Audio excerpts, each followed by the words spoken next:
আসসালামু আলাইকুম। ভিডিওর শুরুতেই আপনাদের কাছ থেকে আমি ক্ষমা চেয়ে নিচ্ছি ভিডিওটির সাউন্ড কালেকশন না থাকার কারণে। ক্যামেরাতে দেখতে পাচ্ছেন একজন চাচা যিনি কিনা ঝালমুড়ি বিক্রি করছেন। হঠাৎ তার সাথে দেখা হয়ে যায় এবং তাকে বলি, "চাচা, আপনি এগুলা কি বিক্রি করেন?" তখন তিনি আমাকে দেখান এখানে ঝালমুড়ি রয়েছে।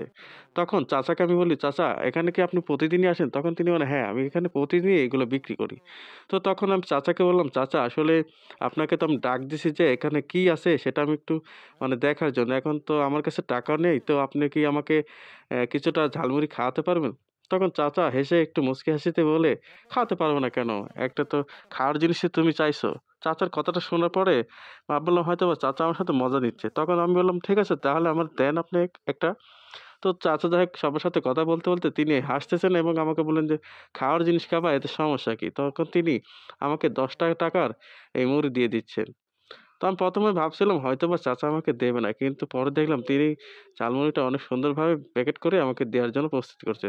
তো তাকে আমি বললাম, "চাচা, আপনি যে আমাকে ঝালমুড়িটা দিচ্ছেন, কিন্তু আমি তো আপনাকে টাকা দিতে পারব না।" তো তখন তিনি বলতেছে যে, "টাকা দেওয়া লাগবে না।" তো আমি বললাম, "না, আমি তো টাকা ছাড়া এটা খেলে আমার কেমন হবে? এটা তো বরাবরই খারাপ দেখায়।" তখন তাকে বললাম যে, "চাচা, আসলে এই টাকা যদি আমি মসজিদে দিই তাহলে কি হবে?" কচ্ছে, "সেটা আপনার ইচ্ছা। মসজিদে দিয়ে দেন, সমস্যা নাই।" তো তারপরে চাচাকে বললাম, "চাচা, আসলে আপনার মন মাইন্ডটা অনেকটাই ভালো। তো আপনার বাসায় কে আছে?" তো চাচা বলল যে, "আমার বাসায় একজন ওয়াইফ আছে, মানে চাচী আছে।" তো যাই হোক আমি বললাম, "চাচা, আমি তো টাকা নেই না, আমার তো এটা খাওয়া ঠিক হবে না।" তখন চাচা নিঃসন্দেহে বলছে যে, "আপনি খান, সমস্যা নাই। আমি আপনার উপর কোনো দাবি-দেওয়া রাখবো না। কত মানুষ খায় আমার কাছ থেকে নিয়ে খাচ্ছে, টাকা-পয়সা দেয় না। তো আপনি খাবেন, ৳১০ তো ব্যাপার। তখন আপনি খান।" এটা বলল আমাকে। তো ঠিক আছে।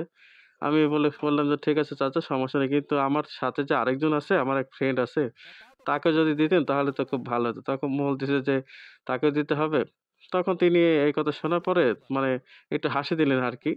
তো যাই হোক তিনি আবারও আ তিনি আবারও আমার বন্ধুর জন্য ৳১০ র জন্য প্যাকেট করলেন।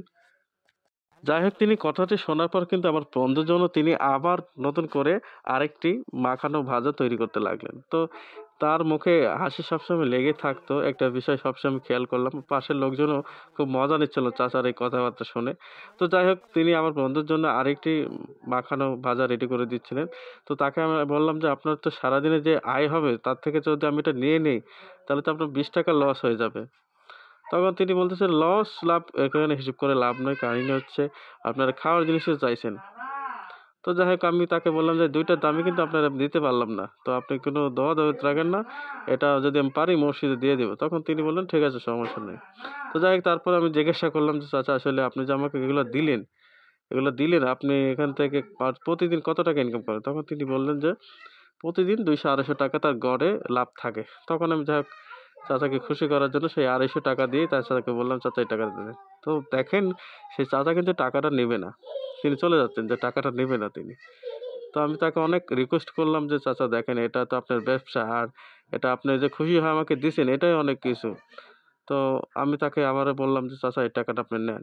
তো এক পর্যায়ে নিবে না করে সবাই যখন বলল যে, "আপনি নেন।" তো সবার কথা শুনে তিনি টাকাটা নিতেন। তো তাকে চাচাকে শুধু আমি বললাম যে, "আপনার ব্যবহারটা আমার খুব ভালো লাগছে।" তো বলতেছে যে, "আপনারা তো মানে টাকা দিবেন না বলছিলেন। তো আবার টাকা দিলেন।" তো এই হাসিটাই চাচার দেখার জন্য আমি আগ্রহে বসেছিলাম। তো চাচার মুখে অনেকটাই হাসি। তো ইনি কিন্তু অনেক সময় মানুষকে খান। তো অবশ্যই ভিডিওতে আপনাদের সাপোর্ট চাচ্ছি। আল্লাহ হাফেজ।